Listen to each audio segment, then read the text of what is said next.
Hi అండి, welcome back to our channel Lavagani all in one journey. All in one journey అంటేనే మనము అన్నీ ఉంటాయి మన జర్నీలో అని చెప్పానండి.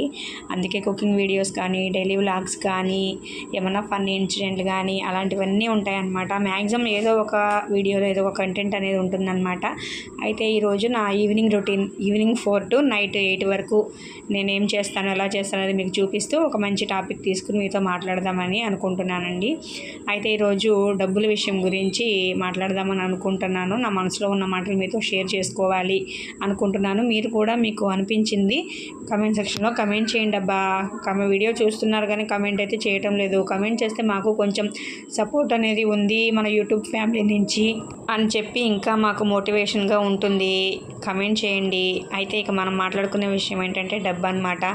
డబ్బు ఎవరికి చేయదు, డబ్బే లోకాన్ని నడిపిస్తుంది. ఈ డబ్బు అనేది విడిపోయిన వాళ్ళని కలుపుతుంది, కలుసున్న వాళ్ళని విడదీస్తుంది కూడా. డబ్బే పెద్ద జబ్బు అనేది కూడా మనందరికీ తెలిసిందే. కానీ నిరంతరం లేచిన దగ్గర నుంచి అందరం కూడా డబ్బు కోసమే పాకులాడుతూ ఉంటాము. మగవారైతే చెప్పక్కర్లేదు, ఏదో పనికి వెళ్ళడము, ఉద్యోగాలు అలా చేసుకుంటూనే ఉంటారు. కానీ ఇంట్లో ఉండే ఆడవారికి మాత్రం పాపం చాలా వరకు డబ్బు సంపాదించాలనే ఆశ అయితే ఉంటుందన్నమాట. ఎందుకంటే వాళ్ళకున్న ఆర్థిక పరిస్థితులు కానివ్వండి, లేదంటే కొంత మనకి సేఫ్టీగా ఉంటుంది. చిన్న చిన్న ఖర్చులు కిటికీ అన్నిటికీ ఒకరిని అడగాలి, ఒకరి మీద ఆధారపడాలి అనే బాధతో కూడా కొంతమంది నాకు ఏదన్నా పని ఉంటే బాగుండు, ₹1 అనేది వస్తుంది, ఏదో ఒకటి అత్యవసరంగా కాకపోయినా పిల్లలకి అవసరమైనవైనా సరే మనం కొనిపెట్టగలుగుతాము ఒకరిని అడగకుండా అనే ఆలోచనతో కూడా ఉంటారనమాట. చాలామంది ఉంటారు. నేనైతే అలాగే అనుకుంటాను. ఏదన్నా ఒకటి దొరికినా చక్కగా చేసుకొని దానిలో ₹1 తెచ్చుకొని మనకి అవసరమైతే, అంటే మనకి వేడి నీళ్ళకి చన్నీళ్ళు తోడంత కాకపోయినా కొంతలో కొంతన్నా మనకి పిల్లలకు అవసరమైనవి కానీ, ఇంట్లో మన చేతి ఖర్చులకు కానీ 10-20 అన్నా కూడా ఉంటే మనకి మంచిది కదా అన్న ఉద్దేశంతో అయితే ఉంటానన్నమాట. కానీ సంపాదించని వాళ్ళకి ఖర్చు పెట్టే అర్హత ఉందా అని అంటే, ఇంట్లో భార్యల విషయానికి వస్తే మరి తప్పదు కదండి. సంపాదించేది భర్త అయినా సరే మనకి ఏ ఖర్చు ఉన్నా వాళ్ళని అడగాల్సిందే.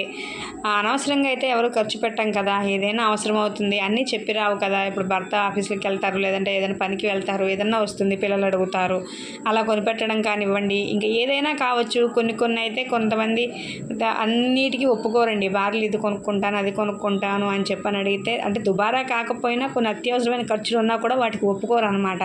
ఎందుకు అని అడుగుతారు. అలాంటప్పుడు కూడా మనసుకి చాలా బాధ అనిపిస్తుంది కదా. అదే నాకేదన్నా ఉంటే నేను కొనుక్కోవచ్చు కదా అన్న ఫీలింగ్ అనేది ప్రతి ఒక్కరికి ఉంటుందన్నమాట. అలా అనిపిస్తూ ఉంటుంది కదా. కాకపోతే నేనైతే నా మైండ్ సెట్ ప్రకారము సంపాదించేది లేకపోయినా మన తరపున ఎక్కువ వృధా ఖర్చు అనేది పెట్టకూడదు అన్న ఉద్దేశంతో ఏది ఉంటే దాంతో సర్దుకుపోవడము, ఇది ఉందిగా చాలే ఇంకెందుకు మళ్ళీ అనవసరమైన ఖర్చు ఎక్కువైపోతుంది అనడము. అంటే మా హస్బెండ్ కొనిస్తారు అడిగితే, కాదని అనను. కాకపోతే నా మైండ్ సెట్ సర్దుకుపోయే మైండ్ సెట్ లాగా ఉంటుందన్నమాట.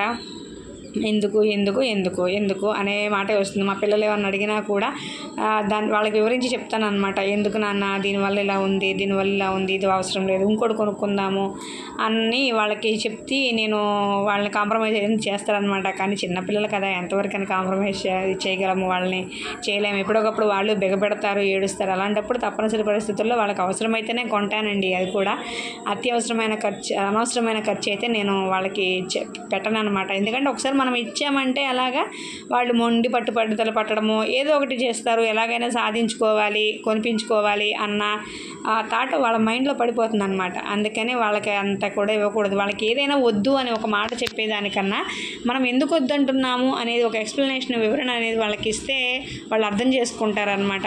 ఎందుకు వద్దన్నారు అనేది ఒకసారి కాకపోతే ఒకసారి అని అర్థమవుతుంది. అంతేగాని వాళ్ళు ఏదడిగినా వద్దని కరాఖండిగా చెప్పేసి రీజన్ చెప్పకుండా ఉంటే మనము వాళ్ళ దృష్టిలో విలన్స్ అయిపోతాం అనమాట. కొనిపెట్టే వాళ్ళు హీరోస్ అయిపోతారు. ఇంకెవరు హీరోస్ అంటే మన అమ్మమ్మలు, నానమ్మలు, తాతమ్మలు, వాళ్ళు అనమాట హీరోయిన్స్ అవుతారు. మనం మాత్రం నిరంతరం కాపాడే వాళ్ళము, వాళ్ళ గురించి ఆలోచించే వాళ్ళం విలన్స్ అయిపోతాం అనమాట. అలా ఉంటుంది పిల్లల మైండ్ సెట్ కూడా. నేను అలాగే ఆలోచిస్తాను. ఉన్నంతలో సర్దుకుపోవాలి, ఎక్స్ట్రా ఖర్చు అనేది రాకూడదని ఆలోచిస్తాను. కానీ మా ఇంట్లో రివర్స్ అనమాట. మా పెళ్ళైన కొత్తలో అయితే మా హస్బెండ్ కూడా ఎక్కువ డ్రెస్సులు అదే షర్ట్స్ అవి కొనుక్కోవడం లాంటివి చేసేవాళ్ళు. కానీ రాను రాను పిల్లలు పుట్టిన తర్వాత ఆయనకి తెలిసి కొంత ఈ ఖర్చు అనేది తగ్గించేశారు అన్నమాట. ఇక్కడ చూడండి ఒకసారి మా పాప చూడండి గ్రౌండ్కి వెళ్ళి షర్ట్ ఏంటి నువ్వే ఉతుక్కుంటావా మరి ఎవరు ఉతుకుతారు? నేను ఎందుకు ఉతుకుతాను? అలా చేసుకొస్తే నేను ఉతకను, నాకేం పని లేదు. నువ్వు ముందు లోపలికి రా. వాలీబాల్ ఆడిందనమాట. షర్టు చూసారా ఎలా అయిపోయిందో, ఆ రకంగా చేసుకొచ్చింది షర్టు. అదేమంటే నేను ఆడుకున్నాను అని చెప్తుంది. ఇప్పుడు లోపలికి రమ్మంటే రావట్లేదు, నేను కొడతానని చెప్పని రావట్లేదు అనమాట. మా బాబు అయితే ఏం మాట్లాడండి, మా పాప అయితే చూసారా ఎలా రుబాబు చేస్తుందో నా మీద. అయితే ఫ్రెష్ అయిపోయామండి అందరము. అయితే తర్వాత మా పిల్లలు అయితే బుద్ధిమంతుల్లాగా బుక్స్ తీశారు. ఎందుకు అనుకున్నారా, సెలవుల టైంలో కూడా వాళ్ళిద్దరూ పొద్దున కొట్టుకుని రిమోట్ని అయితే పగలగొట్టేశారనమాట. టీవీ అనేది లేదు, అది పాపం రెస్ట్ తీసుకుంటుంది, చాలా హ్యాపీగా ఫీల్ అవుతుంది టీవీ మాత్రం.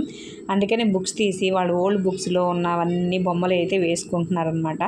నేనైతే ఈరోజు మంగళవారం కదా, పని అంతా అయిపోయి ఫ్రెష్ అయ్యి వచ్చిన తర్వాత సాంబ్రాణి అయితే వేస్తానన్నమాట. మంగళవారం కుదిరితే శనివారం లేదంటే ఏదో ఒక రోజైనా సరే కంపల్సరిగా ఇల్లు మొత్తం ధూపం అయితే వేస్తానన్నమాట. ఇదండి ఈరోజు వీడియో.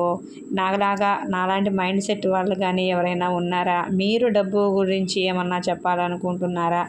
ఏమనుకుంటున్నారో నాలాగానే ఆలోచిస్తారా? ఉన్నంతలో సర్దుకుపోదాము అని. లేదంటే మీరు కూడా ఒక్కొక్కసారి నాకు అనిపిస్తుందిలేండి, అయ్యో ₹1 ఉంటే బాగుండేది, మనం ఓన్గా ఇండిపెండెంట్గా ఉంటే బాగుండేది అన్న ఫీలింగ్ అయితే నాకు వస్తుందన్నమాట. మీరు కూడా అలాగే అనుకుంటారా లేదా అనేది నాకైతే కామెంట్ సెక్షన్లో కమెంట్ చేయండి ఫ్రెండ్స్. కమెంట్ చేస్తే చెప్పాను కదా, మాకు కొంచెం సపోర్ట్ ఉన్నారు. ఒక సిస్టరో, ఒక బ్రదరో, ఒక తల్లో, ఒక చెల్లో అలా వచ్చి మమ్మల్ని సపోర్ట్ చేస్తున్నారు అనే ఫీలింగ్ మాకు ఉంటుంది కదా. చూసారా మా బుజ్జి కర్బూజాకాయ అయితే మాకు వచ్చిందనమాట, మస్క్ మిలాను. వీడియో నచ్చితే లైక్ చేయండి అబ్బా, కమెంట్ చేయండి అబ్బా. మళ్ళీ వీడియోతో కలుద్దాం. నా వీడియోస్లో ఏదో ఒక యూజ్ అయితే ఉంటుందండి. అది ఎక్కువ శాతం వంటలు అయితే ఇష్టపడుతున్నారు, షార్ట్స్లో అప్లోడ్ చేస్తున్నారు, మీరు చూస్తున్నారో లేదో. వంటలు అయితే మంచి వ్యూస్ అయితే వస్తున్నాయి అనమాట. షార్ట్సే కదా, లాంగ్ వీడియోస్ కూడా చూసి సపోర్ట్ చేయండి అబ్బా, కమెంట్ చేయండి. మళ్ళీ మంచి వీడియోలో కలుద్దాం. అంతవరకు బాయ్.